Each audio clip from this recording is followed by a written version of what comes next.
Hello students, आज हम लोग पढ़ेंगे क्लास 12th के chapter 11th dual nature of radiation and matter को।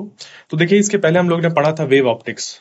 हाँ, और उसके पहले रे ऑप्टिक्स, फिर उसके पहले भी हम लोग ने इलेक्ट्रोमैग्नेटिक वेव्स के बारे में पढ़ा था।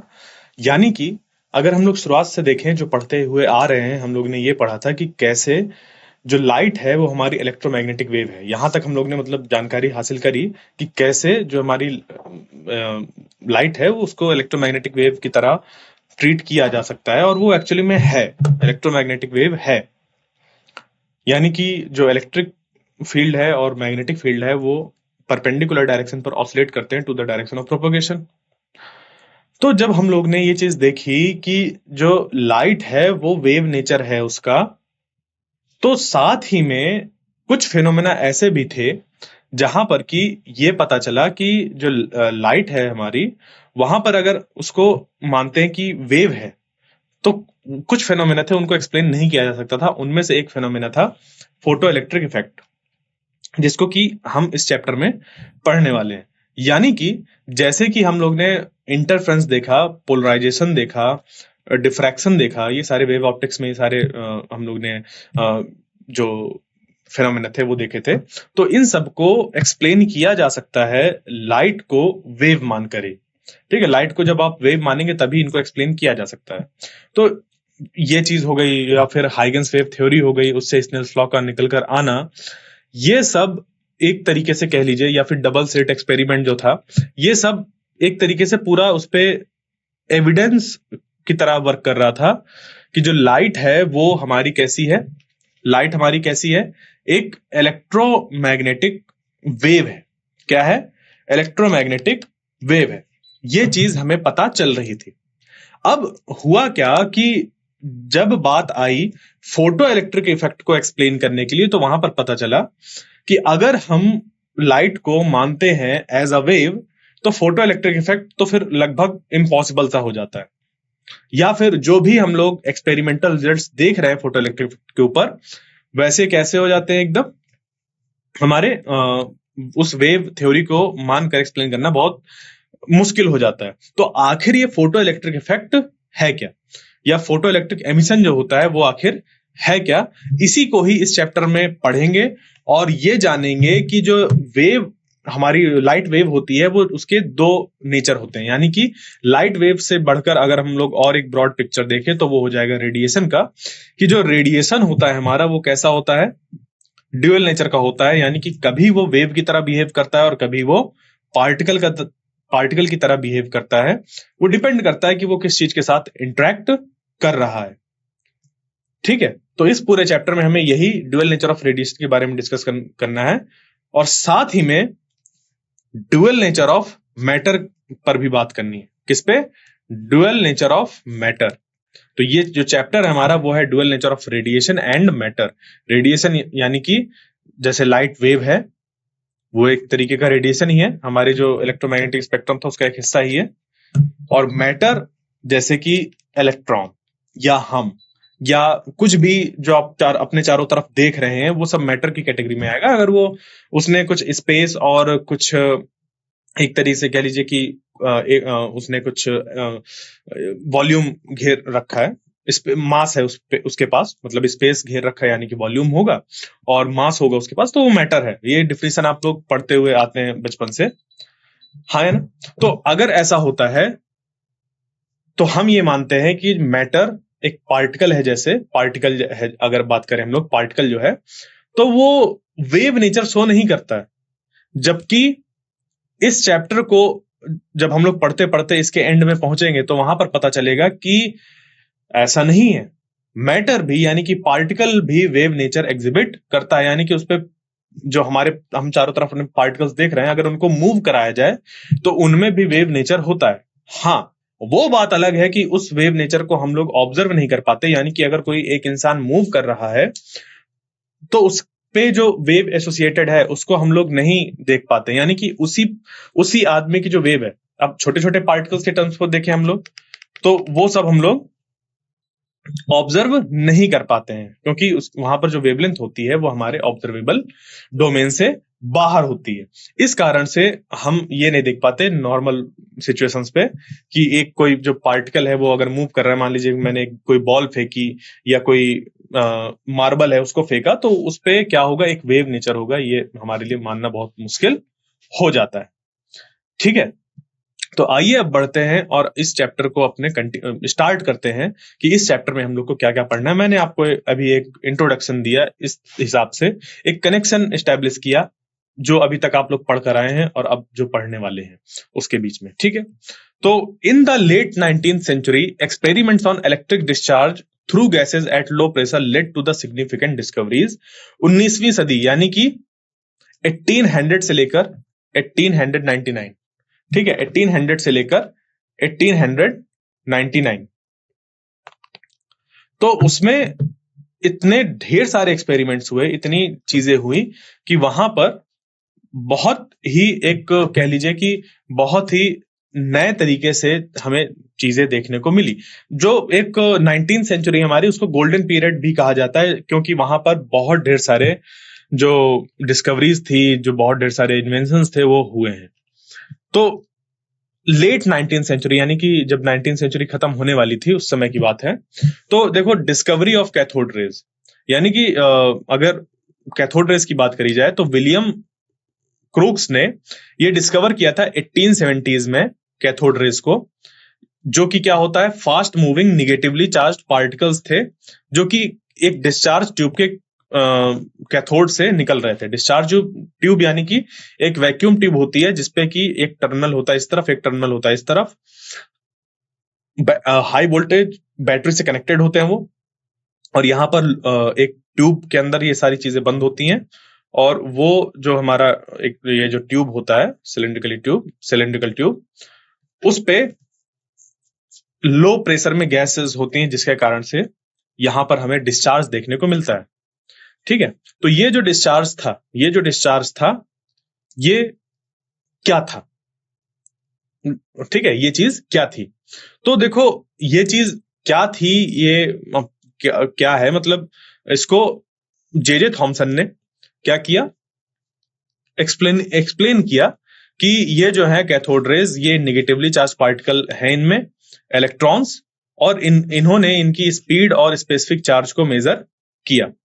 ठीक है, स्पेसिफिक चार्ज यानी कि चार्ज पर यूनिट मास, जिससे कि ये पता चली कि जो हमारा इलेक्ट्रॉन है, उन्होंने क्या एक चीज और करी कि डिफरेंट डिफरेंट मटेरियल्स लेकर देखा, तो जो कैथोड था, कैथोड किसी भी मटेरियल का बना हो, कैथोड किसी भी मटेरियल का बना हो, या फिर जो उसके अंदर गैस भरी हो वो भी किसी मटेरियल का बना हो, वो फर्क ही नहीं डाल रहा था वो जो पार्टिकल्स निकल रहे थे। ठीक है, तो जो वैल्यू ऑफ E/m थी वो इंडिपेंडेंट थी कैथोड के मटेरियल या गैस जो भी डिस्चार्ज ट्यूब में यूज करी गई थी उन सब से, जिससे कि ये बात एक तरीके से कह लीजिए कि एस्टेब्लिश हुई कि जो इलेक्ट्रॉन्स है वो हमारे हर चीज में मौजूद है, जो इलेक्ट्रॉन्स हैं वो हर एक चीज पे मौजूद हैं, और उनकी खुद की एक आइडेंटिटी है। वो कहां से आए हैं इस बात पर डिपेंड नहीं करता है, वो खुद कुछ है। ठीक है, इस चीज को जे थॉमसन ने अपने एक्सपेरिमेंट्स के थ्रू जो रिजल्ट्स निकले उनको एक्सप्लेन करते हुए बताया। यानी कि इलेक्ट्रॉन मौजूद होते हैं मैटर में या मटेरियल पे जहां पर भी होता है। तो यहां पर हमने एक तरीका देखा कि इलेक्ट्रॉन्स को एमिट कराया जा रहा था। ये एक तरीका था डिस्चार्ज ट्यूब वाला, जहां पर कि इलेक्ट्रिक फील्ड लगाकर उन इलेक्ट्रॉन्स को क्या किया गया, डिस्चार्ज किया गया, वहां से एमिट किया गया, एमिशन किया गया। तो एमिशन ऑफ इलेक्ट्रॉन्स की अगर हम लोग बात करें तो in 1887 it was discovered that certain metals emit negatively charged particles when irradiated by ultraviolet light और हीटेड टू हाई टेम्परेचर। ये चीज नोटिस करी गई कि कुछ मटेरियल्स जो हैं वो क्या करते हैं, इलेक्ट्रॉन्स को एमिट करते हैं। जैसे कि डिस्चार्ज ट्यूब में इलेक्ट्रॉन्स निकल रहे थे, उसी तरीके से और भी होता है कि जहां पर जब हम अल्ट्रावायलेट लाइट किसी मटेरियल पर डालें, मेटल्स पर बेसिकली, या फिर हम किसी मटेरियल को क्या करें, बहुत ज्यादा हीट कर दें हाई टेम्परेचर्स पर, तो भी इलेक्ट्रॉन्स एमिट होते हैं। तो इस तरीके का जो एमिशन होता है इलेक्ट्रॉन्स का, जहां पर कि उसको हाई टेम्परेचर्स पर हीट किया जाता है, इसको बोलते हैं थर्मियोनिक एमिशन। और ये जो होता है इसको हम लोग फोटो एमिशन बोलते हैं, क्योंकि यहां पर लाइट की हेल्प ली गई है उसको, इलेक्ट्रॉन को निकालने के लिए। ठीक है, समझ पे आई बात यहां तक? क्लियर? तो इस तरीके से अगर हम अभी डिस्कस करें तो ये चीज निकल कर आ रही है कि जो इलेक्ट्रॉन्स हैं उनको हम एमिट कर सकते हैं कई तरीकों से, जैसे कि इलेक्ट्रिक फील्ड का यूज किया, यानी कि डिस्चार्ज ट्यूब के अंदर, जिसको कि हम लोग फील्ड एमिशन बोलते हैं। दूसरा, उसको हाई टेम्परेचर पर हीट करने से, जिसको कि हम लोग थर्मियोनिक एमिशन बोलते हैं, क्योंकि थर्मल से मतलब है, हीट से मतलब है, थर्मियोनिक एमिशन। और फिर आता है फोटो एमिशन, जहां पर कि हम लोग लाइट का यूज करके भी उसको एमिट कर सकते हैं। और ये चीज ऑब्जर्व करी थी, ये वाली पार्ट, अल्ट्रावायलेट लाइट जब पढ़ रहे हैं और उससे इलेक्ट्रॉन एमिट हो रहे हैं, इस चीज को हर्ट्ज ने अपने एक्सपेरिमेंट्स करते वक्त ऑब्जर्व किया था। वो इस पर एक्सपेरिमेंट नहीं कर रहे थे, फोटो इलेक्ट्रिक इफेक्ट या फोटो एमिशन पर एक्सपेरिमेंट्स नहीं कर रहे थे, वो दूसरे एक्सपेरिमेंट्स कर रहे थे। और वहां पर उनका ये ऑब्जर्वेशन था कि आखिर ये हो कैसे रहा है। ठीक है, तो इस तरीके से उन्होंने ये चीज ऑब्जर्व करी थी। उसके बाद ये देखा गया कि चाहे यहां से पार्टिकल्स निकले, चाहे इस प्रोसेस से पार्टिकल्स निकले, चाहे हमारे फील्ड एमिशन से पार्टिकल्स निकले, हर केस में जो पार्टिकल निकल रहा है उसका E/m का जो रेशियो है वो कैथोड रे के पार्टिकल्स की तरह ही है, यानी कि वो जो है वो इलेक्ट्रॉन्स ही है, वो जो है वो इलेक्ट्रॉन्स ही है। ठीक है, ये चीज यहां पर क्लियर, मतलब ये चीज यहां पर हमारी बनी। ठीक है, तो फिर जे थॉमसन ने क्या किया, इन 1897 J Thomson named these particles electrons and propose that they were fundamental constituents of matter. उन्होंने 1897 में इसको इलेक्ट्रॉन्स की डिस्कवरी वगैरह, मतलब नेम वगैरह दिया, चीजें तो पहले ही पता चली बट उसको एक प्रॉपर नाम दिया, और इस वजह से उनको नोबेल प्राइज मिला 1906 में। ठीक है, जब इन्होंने मतलब ऐसी डिस्कवरी से रिलेटेड जो भी डिस्चार्ज ट्यूब पर वर्क किया था, ये सब चीजों के लिए उनको मिला। ओके, अब ये जो था हमारा एक एक्सपेरिमेंट जिसको कि बोला जाता है मिल्किन्स ऑयल ड्रॉप एक्सपेरिमेंट। तो in 1913 R A Millikan perform the oil drop experiment demonstrating that electric charge is quantized and that the charge on an electron is an integral multiple of an elementary charge this। तो उन्होंने वो जो E की value थी उसको find किया, जो electron में मौजूद चार्ज था उसको फाइंड किया। मिल्कन्स ऑयल ड्रॉप एक्सपेरिमेंट, अगर इसको आप पढ़ना चाहते हैं, मतलब मिल्कन्स ऑयल ड्रॉप एक्सपेरिमेंट को देखना चाहते हैं, तो आप ऑनलाइन जाकर इसके बारे में कुछ वीडियोस देख सकते हैं, काफी इंटरेस्टिंग एक्सपेरिमेंट होता है ये। ठीक है, मिल्कन्स ऑयल ड्रॉप एक्सपेरिमेंट। क्लियर? तो यहां पर जो पता चला वो ये पता चला कि जो इलेक्ट्रॉन का चार्ज है वो कितना है, 1.602 इंटू 10⁻19 गुलाम, जो जनरली हम लोग लेकर चलते हैं 1.6 इंटू 10⁻19 गुलाम। ठीक है, और साथ ही में ये चीज भी पता चली कि इलेक्ट्रॉन एक बॉडी से दूसरे बॉडी में जब ट्रांसफर होते हैं तो वो कुछ इस तरीके से ट्रांसफर होते हैं, यानी कि इस बॉडी से इस बॉडी में जो चार्ज गया होगा वो E के इंटीग्रल मल्टीपल के साथ गया होगा, E के इंटीग्रल मल्टीपल के साथ ये गया होगा। ठीक है, यानी कि 1E 2E 3E 4E 5E इस तरीके से। ओके, तो इसी को हम लोग बोलते हैं क्वांटाइजेशन ऑफ इलेक्ट्रिक चार्ज, जिसको कि आप लोग ने फर्स्ट चैप्टर में पढ़ा होगा, basic properties of electric charges में। ठीक है, अब आता है एक चीज हमारे पास, वर्क फंक्शन। जैसे कि हम लोग इलेक्ट्रॉन एमिशन की बात कर रहे हैं कि इलेक्ट्रॉन को क्या किया जा सकता है, एमिट किया जा सकता है।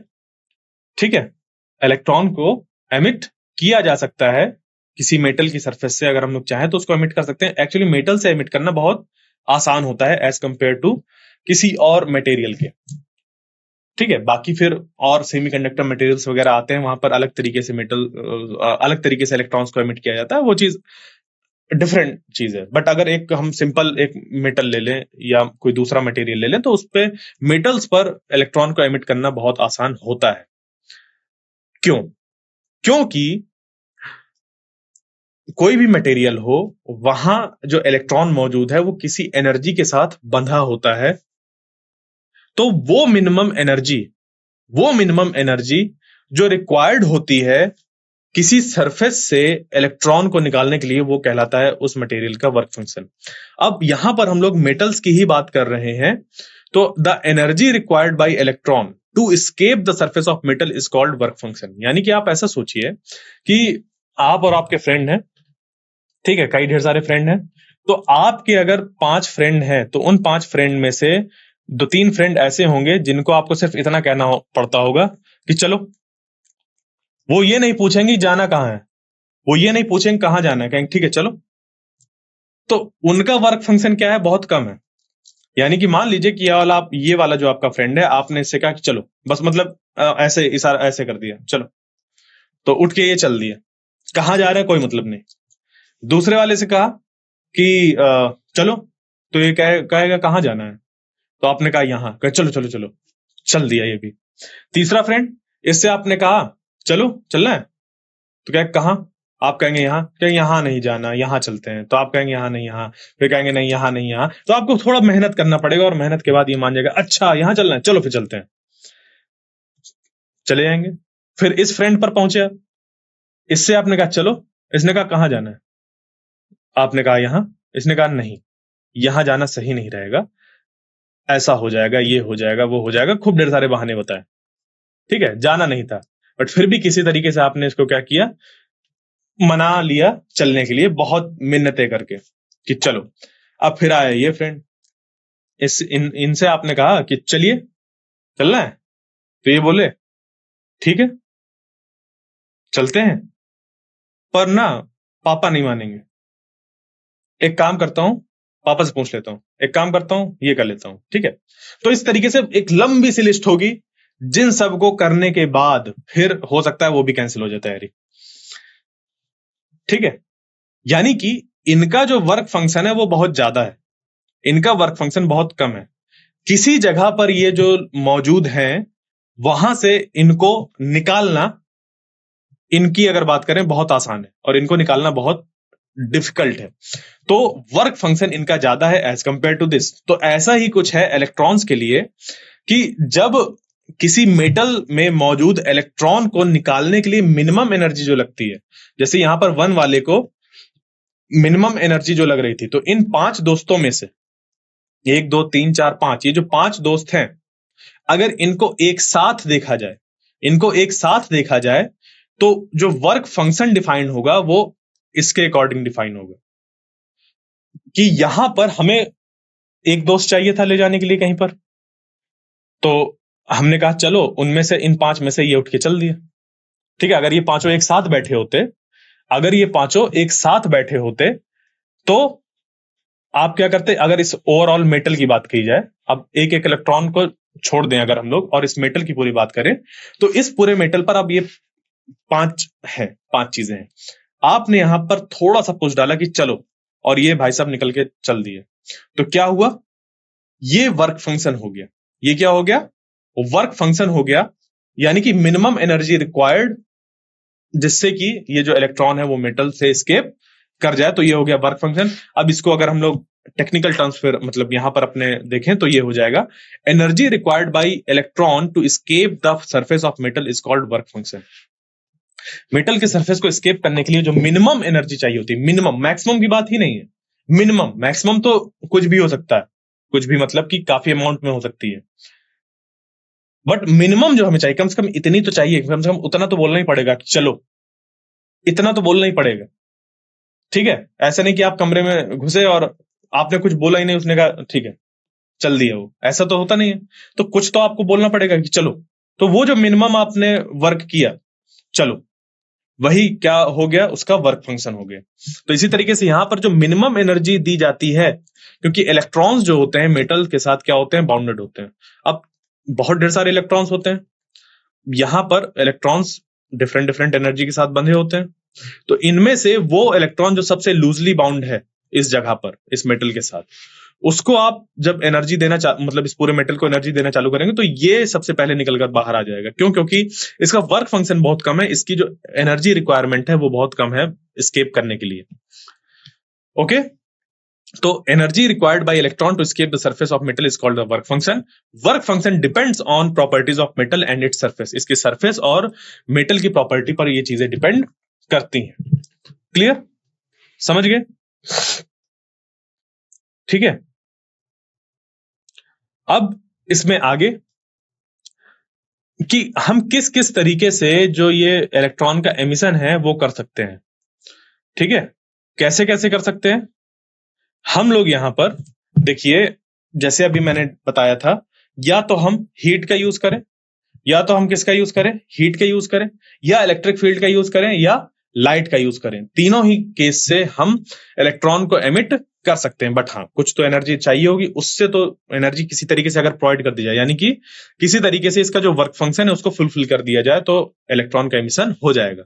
अब उसको फुलफिल करने के लिए हमारे पास तीन तरीके, थर्मियोनिक एमिशन, फील्ड एमिशन या फोटोइलेक्ट्रिक एमिशन। देखिए, थर्मियोनिक एमिशन नहीं पढ़ना हम लोग को। फील्ड एमिशन डिस्चार्ज ट्यूब जैसी है, उस पर हमने इलेक्ट्रिक फील्ड लगाया, उस पर फोर्स लगा और वो इलेक्ट्रॉन्स निकल गए, वो चीज समझ सकते हैं आप।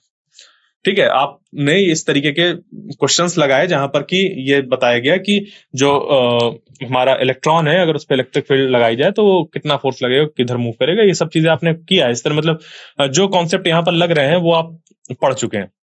अब जो हमारे पास प्रोसेस है वो है फोटो इलेक्ट्रिक एमिशन, और इसको पढ़ना यहां पर ये इसलिए जरूरी है क्योंकि यहां से बात निकल कर आएगी ड्यूअल नेचर ऑफ रेडिएशन की। वेव तो है, वेव नेचर तो है ही, वेव नेचर तो अभी तक पढ़कर ही आए हम लोग रेडिएशन का।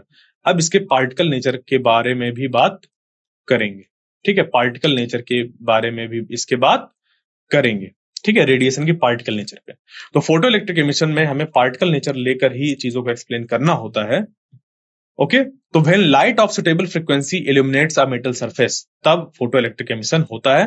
तो यहां पर सुटेबल फ्रीक्वेंसी से क्या मतलब है, याद रखिएगा, इस शब्द को समझ पे आ जाएगा सुटेबल फ्रीक्वेंसी का मतलब क्या है।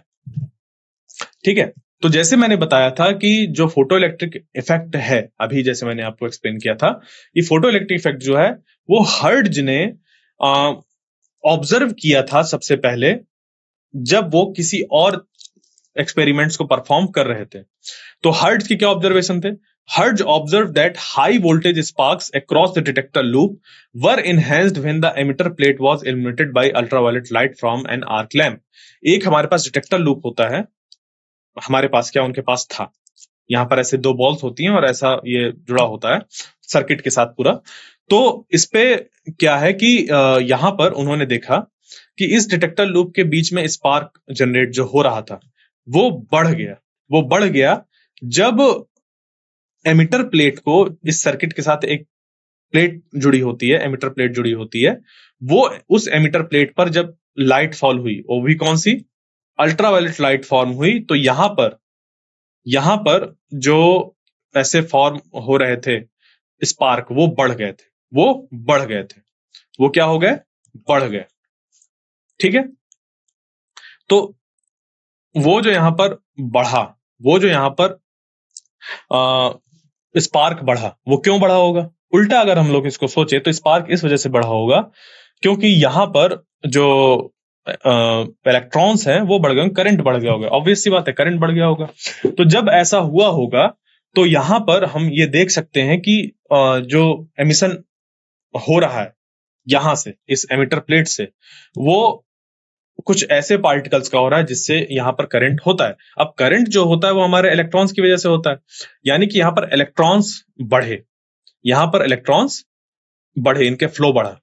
और वो क्यों हो रहा है? क्योंकि जब इस एमिटर प्लेट पे यूवी लाइट फॉल हो रही है तब। और ये यूवी लाइट आ कहां से रही है? एक आर्क लैंप से आ रही है। आर्क लैंप ऐसा समझ सकते हैं कि जैसे कि आप लोग ने देखा होगा एक वो कह लीजिए एक वेल्डिंग वाली शॉप में आप लोग ने देखा होगा कि जब वेल्डिंग होती है तो उस पर एक बहुत हाई स्पार्क जनरेट होता है, हाई इंटेंसिटी का स्पार्क जनरेट होता है।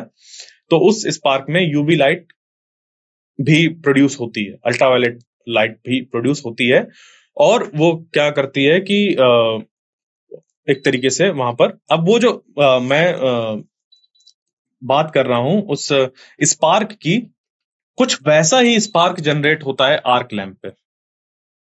ठीक है, कुछ वैसा ही जनरेट होता है आर्क लैंप पर। ठीक है, समझ रहे हैं?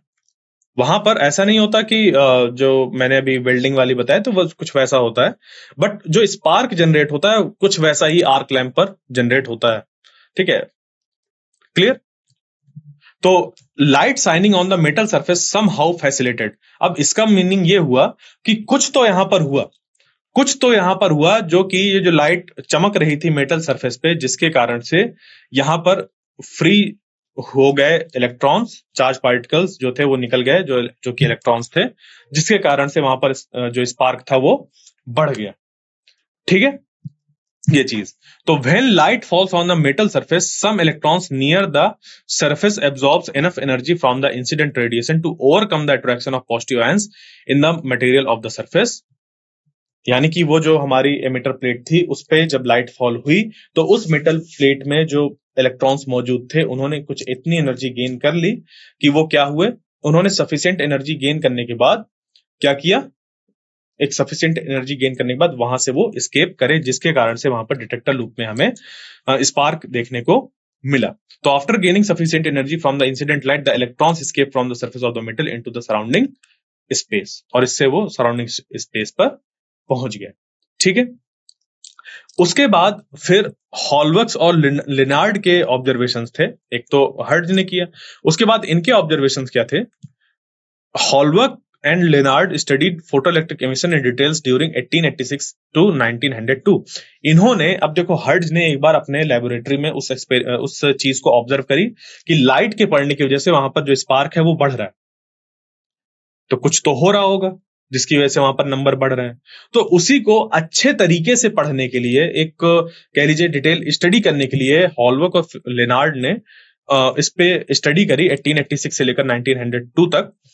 तो यहां पर इन्होंने ये देखा कि लेनार्ड ने जब ये देखा कि Lenard observe that ultraviolet radiation on an emitter plate in a vacuum tube cause electrons to be ejected. इन्होंने ये देखा कि जब अल्ट्रावायलेट लाइट फॉल कराई गई एमिटर प्लेट पर, एक वैक्यूम ट्यूब के अंदर जो एमिटर प्लेट रखी हुई है, तो जब इस पे लाइट ऐसे फॉल हुई तो क्या हुआ, यहां से इलेक्ट्रॉन्स इजेक्ट हुए, यहां से इलेक्ट्रॉन्स इजेक्ट हुए, ये चीज इन्होंने देखा। ठीक है, साथ ही में हॉलवर्क ने ये चीज देखी कि जो निगेटिवली चार्ज्ड पार्टिकल्स थे वो एमिट हो रहे थे एक जिंक प्लेट से, जिसको कि अल्ट्रावायलेट लाइट से इल्यूमिनेट किया गया था। यानी कि एक, पहली बात तो एक निगेटिवली चार्ज जिंक प्लेट ली गई, एक जिंक प्लेट ली गई जिस जिंक प्लेट में पहले से ही एक्सेस पे इलेक्ट्रॉन्स मौजूद हो।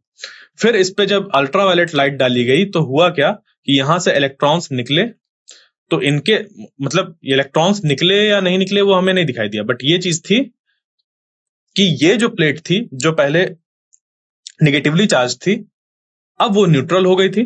क्या हो गई? न्यूट्रल। और थोड़ी देर और जब ये पड़ता रहा, जब थोड़ी देर और लाइट पड़ती रही यूवी, तो ये पॉजिटिव चार्ज हो गया। यानी कि इसका मतलब यहां से इलेक्ट्रॉन स्केप किए, यहां से इलेक्ट्रॉन स्केप किए, तो इसका जो होगा वो कुछ ऐसा हो गया कि एक negatively charge electron, negatively charge zinc plate थी जिसपे कि जब यूवी लाइट फॉल करी गई तो क्या हुआ, यहां पर इलेक्ट्रॉन एमिट हुए। तो पहले इलेक्ट्रॉन निकल जाने की वजह से ये तो हमारा क्या हो गया, न्यूट्रल हो गया, और ज्यादा इलेक्ट्रॉन निकलने की वजह से ये पॉजिटिवली चार्ज हो गया। तो इस तरीके से ये चीज ऑब्जर्व करी। ठीक है, साथ ही में उन्होंने ये देखा कि एक सर्टेन फ्रीक्वेंसी से कम की लाइट डालने पर किसी भी तरीके के इलेक्ट्रॉन एमिट नहीं हो रहे थे। एक सर्टेन फ्रीक्वेंसी से कम की लाइट को डालने पर, एक सर्टेन फ्रीक्वेंसी से कम की फ्रीक्वेंसी की जब हम लाइट डाल रहे थे तो कोई भी इलेक्ट्रॉन एमिट नहीं हो रहे थे। ठीक है, और साथ ही में कुछ मेटल जैसे कि हमारे जो थे मेटल्स, वो सिर्फ और सिर्फ अल्ट्रावायलेट लाइट को ही डालने पर वहां से फोटो इलेक्ट्रिक इफेक्ट शो कर रहे थे, जबकि कुछ एल्कली मेटल्स वो विजिबल लाइट के साथ भी रिस्पॉन्ड कर रहे थे। यानी कि विजिबल लाइट फॉल होने पर भी एल्कली मेटल्स पर वहां से इलेक्ट्रॉन एमिशन हमें ऑब्जर्व हो रहा था। ठीक है, तो इस तरीके से उन्होंने देखा कि फोटो इलेक्ट्रॉन्स निकल रहे थे जब भी फोटो सेंसिटिव सब्सटेंस को एलिमिनेट कराया जा रहा था लाइट से। बट हाँ, एक चीज की रिक्वायरमेंट थी और वो थी एक सर्टेन फ्रीक्वेंसी से ज्यादा की फ्रीक्वेंसी जब फॉल कराई जाए। ऐसा नहीं था कि आपने विजिबल लाइट को लेकर किसी भी मेटल पर डाल दिया तो वहां से इलेक्ट्रॉन निकलने लगेंगे। उस मेटल की रिक्वायरमेंट थी, तो जब अल्ट्रावायलेट वगैरह डाली जा रही थी तब वहां से निकल रहे थे। यानी कि अल्ट्रावायलेट लाइट कैसी होती है? हाई एनर्जी की लाइट होती है, विजिबल लाइट से बहुत ज्यादा उसकी एनर्जी होती है। तो जब हाई एनर्जी वाली लाइट फॉल कराई जा रही थी तब वहां से किसी मेटल से हमारे जो इलेक्ट्रॉन्स थे वो इमिट कर रहे थे, जबकि साथ ही में कुछ और भी हमारे मेटल्स थे जब विजिबल लाइट डाल दी जा रही थी तब भी उनसे इलेक्ट्रॉन्स एमिट हो रहे थे। अल्ट्रावायलेट डाल रहे थे तब तो हो ही रहे थे। यानी कि अगर हम कुछ कैटेगराइजेशन करें तो कुछ ऐसा है कि ये मेटल है अगर, और इधर एल्कली मेटल्स है। ठीक है, एल्कली मेटल्स यानी कि जो हमारे एल्कली मेटल्स और एल्कली अर्थ मेटल्स होते हैं, शुरुआत वाले जो दो ग्रुप्स होते हैं, तो एल्कली मेटल्स और एल्कली अर्थ मेटल्स की नहीं, सिर्फ हम एल्कली मेटल्स की बात कर रहे हैं। तो उनमें जब विजिबल लाइट डाली जा रही थी तब यहां से इलेक्ट्रॉन एमिट कर रहे थे। यहां से क्या कर रहे थे? इलेक्ट्रॉन एमिट कर रहे थे। यूवी से तो कर ही रहे थे, यूवी से तो कर ही रहे थे, बट कुछ मेटल्स ऐसे थे कि जब उनको यूवी डालो तभी वहां से इलेक्ट्रॉन एमिट हो रहा था, वरना नहीं हो रहा था। ठीक है, मतलब कि अगर हम लोग अगर विजिबल लाइट फॉल करा रहे थे, अगर विजिबल लाइट फॉल करा रहे थे तो इलेक्ट्रॉन एमिशन यहां पर नहीं था। ठीक है, तो यानी कि एक सर्टेन फ्रीक्वेंसी से कम की फ्रीक्वेंसी वाली लाइट जब हम लोग यूज कर रहे थे तो यहां पर एमिशन देखने को नहीं मिल रहा था। तो ये थ्रेशोल्ड फ्रीक्वेंसी की भी बात निकलकर आई थी। तो इसका जो पूरा हमारा प्रॉपर एक सेटअप था, फोटो इलेक्ट्रिक इफेक्ट का जो एक्सपेरिमेंटल सेटअप था, वो कुछ हमारा ऐसा था जिसको कि हम लोग अपने नेक्स्ट क्लास में पढ़ेंगे कि पूरा सेटअप कैसा था, इसमें क्या क्या पार्ट्स थे, कैसे इस पे फिर एक्सपेरिमेंट्स हुए, क्या रिजल्ट्स हुए, क्या ग्राफ्स हुए, ये सारी चीजें हम लोग अपने नेक्स्ट लेक्चर में पढ़ेंगे। तो आई होप जो आज का लेक्चर था वो आपको समझ पे आया होगा। मिलते हैं नेक्स्ट लेक्चर में, तब तक के लिए थैंक यू।